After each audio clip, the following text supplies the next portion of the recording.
विपर्जय तूफान ने जिस प्रकार पाली जिले में तबाही मचाई है, उसके असर अब गांव में भी दिखने लगे हैं। ग्रामीण क्षेत्रों की बात करें तो विपर्जय तूफान द्वारा ग्रामीण क्षेत्रों में बहुत ही बड़ा नुकसान गया है। 80 से अधिक जो है सड़कें और पुल जो है टूट चुके हैं। इस पूरे ग्रामीण क्षेत्रों का पाली विधायक ज्ञानचंद पारख ने दौरा किया था। आइए जानते हैं इन्होंने किस प्रकार से जो है विपर्जय का तूफान गाँव में हुआ और किस प्रकार इनका असर, किस प्रकार जो है गाँव में जो है ग्रामीणों की हालत है। हालांकि जिन गाँव में ज्यादा प्रभावित है वहां पे इनके द्वारा राहत सामग्री भी वितरित की गई। जी सर, बताइए किस प्रकार। काफी नुकसान इस तूफान की वजह से ग्रामीण बेल्ट में हुआ है। सड़कें तो काफी ज्यादा क्षतिग्रस्त हुई है, पुलिया भी टूटे हैं, परंतु किसानों के खेत लगभग लगभग इन दो ग्राम पंचायतों में पूरी तरह से नष्ट हो गए। सारे खेत को बहा ले गए है तूफान। सैकड़ों मकान क्षतिग्रस्त हुए हैं। अब वैसे पटवारी ने कल वहां देखा था मैंने, वो सर्वे तो कर रहा है, रिपोर्ट बना रहा है, लेकिन सरकार की ओर से जो अभी मदद मिलनी चाहिए उसमें थोड़ी देरी हो रही है। माननीय मुख्यमंत्री जी भी आए थे तो लोगों में आशमंदी थी कि माननीय मुख्यमंत्री जी आए तो राहत हमको हाथों हाथ मिलेगी, लेकिन अभी जो काम चल रहा है उसमें देरी हो रही है।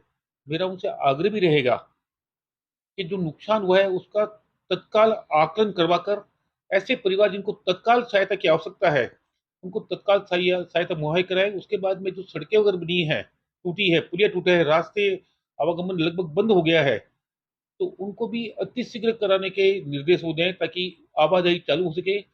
जैसे पाती गांव है, हंजावा गांव है, दिंगाना गांव है, वहां तो आने जाने का रास्ता 5 दिन बाद भी कहीं से भी नहीं है, लोग अपने घरों में बैठे हैं, तो ये रास्ते भी चालू करवा दें। मैं भी कल काफी गांव में दौरा करके आया हूँ और वहां के हालात देखें तो उनकी स्थिति देखकर वाकई में मन में पीड़ा होती है, दर्द होता है कि कैसे इन लोगों ने इस तूफान को झेला होगा।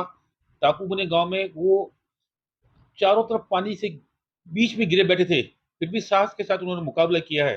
अब उनको सरकार की ओर से उम्मीद है। वैसे मैंने समाज सेवी संस्थाओं के माध्यम से, चाहे राम रसोड़ा ट्रस्ट हो, चाहे सेवा समिति हो, इनके माध्यम से जो प्रभावित परिवार थे उनको पर्याप्त राशन सामग्री दी है, जिसमें आटा भी है, तेल भी है, शक्कर भी है, चाय की पत्ती भी है, चावल भी है, दाल भी है, नमक भी है, मिर्च है। कम से कम 10 दिन का राशन तो एक बार हमने समाज सेवी संस्थाओं के माध्यम से उनको मुहैया कराया है।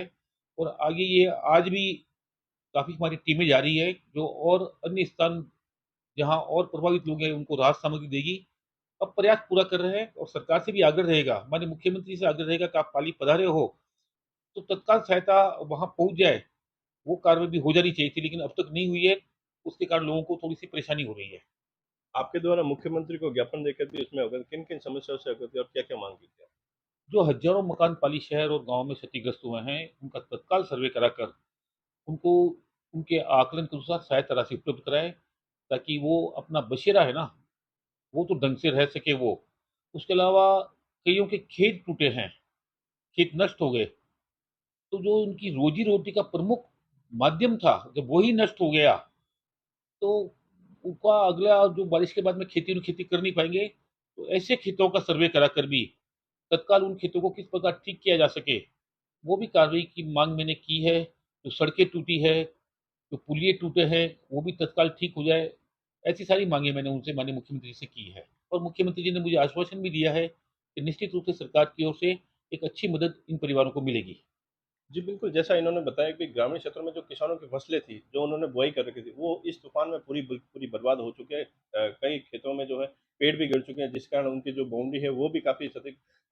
खेतों की बात करें तो वहाँ पूरी फसल नष्ट होती है। उसी की मुआवजे को लेकर जो इन्होंने कल दौरा किया था और इन्होंने मुख्यमंत्री को भी उस नुकसान से अवगत कर दिया। तो सर हम बात करना चाहेंगे, कल जो महिलाओं ने भी आपसे काफ़ी बात की, उन्होंने अपने जो है समस्या थी उन्होंने रखी, क्या-क्या महिलाओं की विशेषता। महिलाओं की विशेष तौर से मांग थी कि उनको तत्काल कहीं न कहीं सहायता राशि मिल जाए, क्योंकि घर में राशन लगभग लगभग उनका 3-4 दिन का, ये 5 दिन का क्रम रहा उसमें खत्म हो गया है। वैसे मैंने राशन सामग्री दे दी, पर उनके मकान भी नष्ट हो गए। मकान के अंदर जो सामान पड़ा है, वो भी बड़ी मात्रा में नष्ट हुआ है। कुछ मकान को सामान बह के चला गया पानी के साथ में। उसके अलावा जो इनके खेत वगैरह है, जिनकी तारबंदी टूट गई है, जिनके दौरे टूट गए हैं, तो उनको भी किसी प्रकार जल्दी से जल्दी किस प्रकार दुरुस्त किया जा सके, वो सारी माँग की। और वाक़ई में वो दुखी थी, इसीलिए उन्होंने जिस बड़ी संख्या में आकर उम्मीद के साथ बड़ी संख्या में आई थी, और मैंने उनको पूरा भरोसा भी दिया है, अपनी ओर से जो मदद करनी थी वो की भी है और आगे भी करूँगा मैं।